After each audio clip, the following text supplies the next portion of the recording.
Ini kita harus all out. Sampai jumpa di sidang Habib Bahar ya, sidang putusan vonis Habib Bahar nanti hari Selasa. Mudah-mudahan Habib Bahar divonis bebas karena memang terbukti tidak bersalah. Tidak bersalah. Menurut ahli-ahli hukum ini tidak bersalah dan tidak menyebarkan berita bohong. Bismillahirrahmanirrahim, guys. Masih ingat kan Babe Roland nih? Ya. Nih, gue mau ngajarin. Kalau kalian udah pesen ini buat nemenin minum kopi enak nih. Nah, gue kalau ngonten biasa begini nih. Nah, ini gue ambil yang pisang keju nih ya. Nah, itu ya guys, dibelah jadi dua, terus celup di kopi. Bismillahirrahmanirrahim.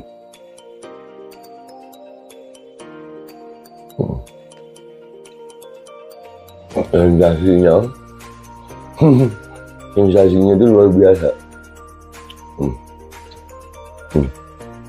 Kejunya tetap terasa, kopinya ada aroma pisangnya.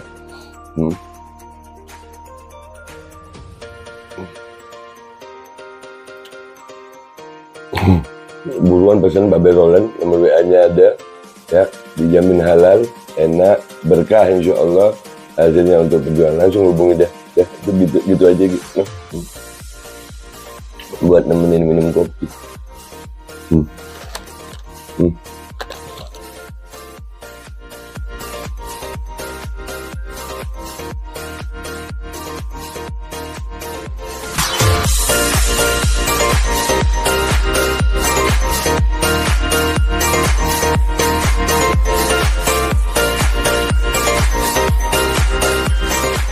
Dan semoga Allah subhanahu wa ta'ala menghancurkan sehancur-hancurnya para pelaku pembantaian 6 syuhada pengawal kami dan yang memerintahkannya, serta para aktor intelektualnya juga yang merestuinya, dan semua yang terlibat dalam pembantaian sadis dan brutal tersebut secara langsung maupun tidak langsung. Allahumma dammirhum tadmira waqtulhum badada wala tughadir minhum ahada ya qawi ya matin ya muntaqim, amin ya rabbal alamin. Allahu Akbar. Allahu Akbar. Assalamualaikum warahmatullahi wabarakatuh. Welcome back, selamat datang lagi di channel Babe Aldo bersama gua Babe Aldo, YouTuber receh yang tetap santuy, tetap sehat, dan jangan lupa ngopi. Bismillahirrahmanirrahim. Alhamdulillahirrabbilalamin. Wassalatu wassalamu ala sayyidil mursalin sayyidina Muhammadin wa ala alihi washabihi ajma'in. Rabbi shrah li sadri wa yassir li amri wa hlul 'uqdatam min lisani yafqahu qawli bi jahi nabi wa alihi. Salam revolusi akhlak, semangat revolusi akhlak. Semoga akhlak kita jadi lebih baik hari ini dibanding kemarin. Panjang umur perjuangan merdeka, Allahu Akbar. Salam sejahtera bagi seluruh rakyat Indonesia dimanapun kalian berada. Semoga kalian semuanya dalam keadaan sehat walafiat, tidak kurang suatu apapun. Dan mudah-mudahan yang sakit dari kalian itu insya Allah menjadi sakit penghapus dosa, penambah pahala, sakit yang insya Allah segera disehatkan oleh Allah SWT dalam sehat dan manfaat. Dan kalaupun ada yang sakit dari kalian itu menjadi sakit penghapus dosa, penambah pahala, sakit yang insya Allah segera disehatkan oleh Allah SWT dalam sehat yang manfaat. Amin ya rabbal alamin. Oke guys, konten kita kali ini ya masih berkaitan sih, ada sedikit berkaitan tentang Sambo, tapi itu tentang KM50-nya ya. Yaitu tentang sidang Habib Bahar yang hari Selasa besok ini akan ada sidang putusan vonis ya.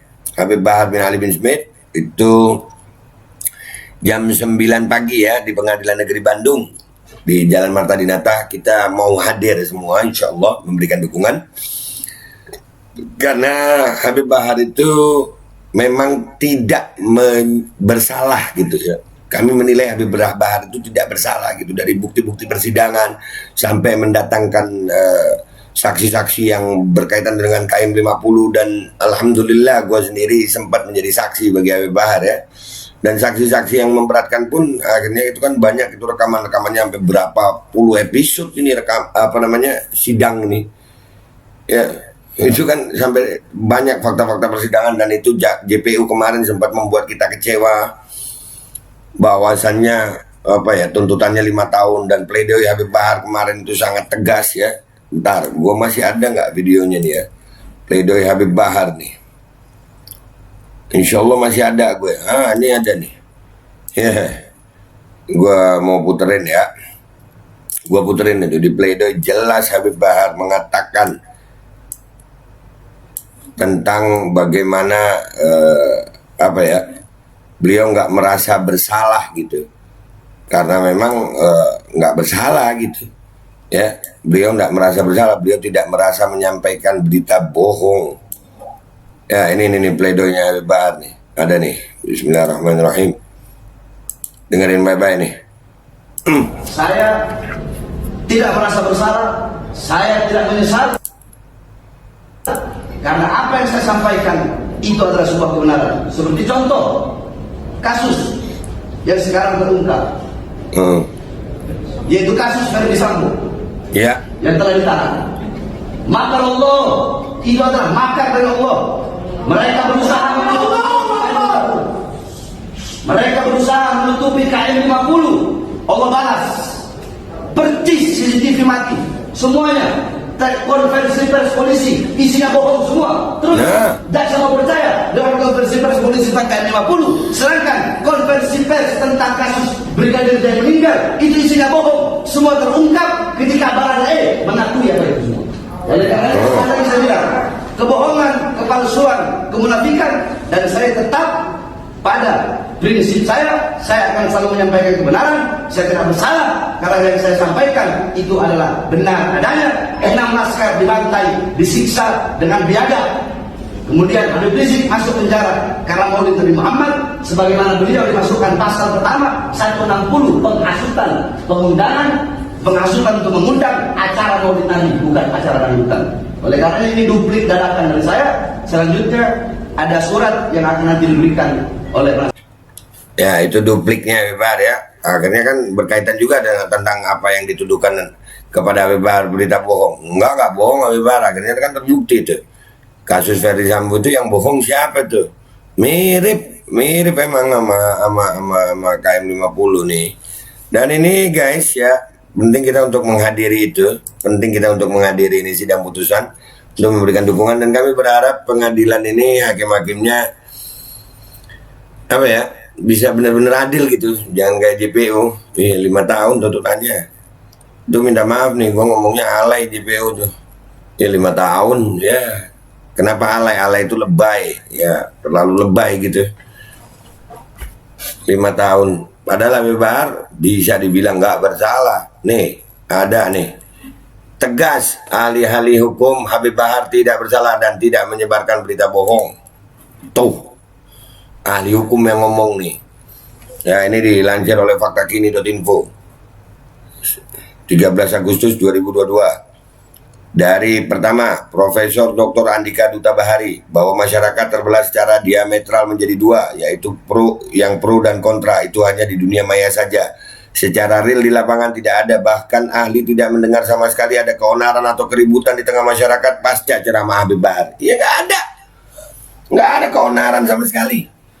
2. Dr. Trubus SH.MH, bahwa menurut pandangan sosiolog, sebuah perbuatan dapat dikatakan peristiwa hukum jika apa yang disampaikan menjadi sebuah keonaran atau kerusuhan di tengah masyarakat.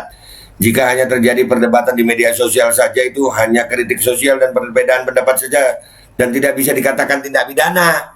Tindak pidana aja enggak. Masih ini Dr. Trubus lagi SH.MH, bahwa dalam pandangan sosiologi hukum keonaran di media sosial hanya interaksi sosial saja. 4. Dr. Trubus lagi, bahwa menurut pandangan sosiologi hukum dakwah yang disampaikan oleh Habib Bahar bukanlah keonaran, hanya merupakan kritik sosial saja. Kritik sosial kok dihukumi pidana. Bebaskanlah Habib Bahar tuh. Dan ini kita mau hadir di sidang itu, hakim yang benar dong. Jangan kayak jaksa deh ya. Jaksanya ya Allah, sampai jumpa di pengadilan akhirat sah jaksa. 5. Dr. Musa Darwin Pane SH.MH, bahwa keonaran itu harus ada akibat kebencian, kerusuhan atau permusuhan di tengah masyarakat. Apabila tidak ada dampak di tengah masyarakat, maka tidak dapat dikatakan sebuah keonaran. Apa keonaran apa yang terjadi? Nggak ada keonaran. Habib Bahar habis dakwah foto-foto kok yang ada. 6.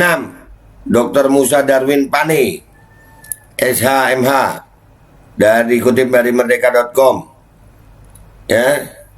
Polisi tegaskan Habib Rizik ditahan karena pasal penghasutan, bukan kasus kerumunan. bahwa berkaitan dengan Habib Rizik ditangkap karena merayakan Maulid Nabi, apa yang disampaikan polisi dalam berita dan apa yang disampaikan oleh Habib Bahar dalam ceramahnya itu sama. Polisi nyampein juga sama karena Maulid. Dari Dr. Musa Darwin Pane juga, SHMH, seseorang tidak dapat dipidana apabila tidak mengizinkan ceramahnya untuk disebar dan tidak dapat dikaitkan dalam UU ITE pasal 28 ayat 2. Dr. Arif Wahyono, SPF, bahwa dokter forensik hanya memeriksa luka penyebab kematian para syuhada, tidak memeriksa luka lain yang bukan merupakan penyebab kematian. Luka lain itu ada, tapi yang diperiksa sama dokter forensik itu luka penyebab kematian. Mustafa Nahra, bahwa yang dimaksud dengan onar adalah harus terjadi secara nyata dalam jumlah besar. Kalau keonaran terjadi hanya di media sosial dan yang kontra hanya 4 orang saja, itu hanyalah perdebatan biasa dan perbedaan pendapat di media sosial saja. Wah, ini pendapat-pendapat ahli loh ini. Masih mau divonis bersalah aja. 1 hari aja nggak pantas Habib Bahar nih. Apalagi jaksa itu nuntut 5 tahun. Gimana lu? Aduh, sampai jumpa di pengadilan akhirat lupa jaksa. 10. Dr. Fadlizon, bahwa pada saat prosesi pengambilan jenazah di Rumah Sakit Bayangkara, ke-6 jenazah syuhada tersebut diautopsi tidak dengan persetujuan pihak keluarga. Sama nggak tuh sama Brigadir J juga, sama nggak ada. Sampai ada autopsi ulang. 11. Dr. Fadlizon, bahwa pada saat memandikan jenazah 6 syuhada, Fadli melihat ada luka tembak, ada luka lebam, ada luka memar, dan ada kulit yang terkelupas.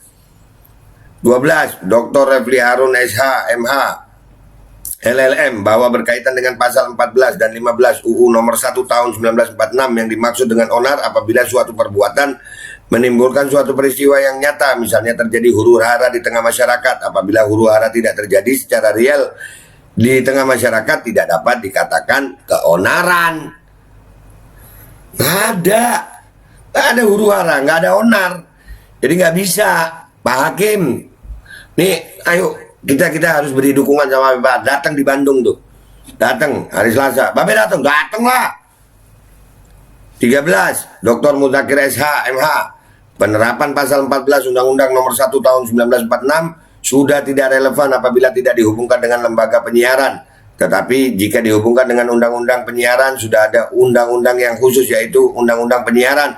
Dengan demikian, ahli berpendapat pasal 14 tidak dapat ditujukan kepada orang perorangan. 14. Dr. Muzakir SH MH, tindak pidana dalam pasal 14 dan 15 Undang-Undang nomor 1 tahun 1946 tersebut hanya bisa dilakukan oleh lembaga penyiaran, sehingga tidak bisa ditujukan kepada orang sebagai subjek hukum privat. Kalau penyampaian orang perorangan di depan khalayak dinyatakan sebagai penyiaran, itu adalah terminologi umum, bukan bahasa hukum. Dalam terminologi hukum, penyampaian berita harus dilakukan oleh lembaga penyiaran. Tapi Bahar itu dakwah, bukan menyiarkan. Nih jaksa, wah. Dan ini hakim kita lihat nih, hakim nih. Ya, hakim kita lihat nih besok. Wah, kita harus beri dukungan. All out kita.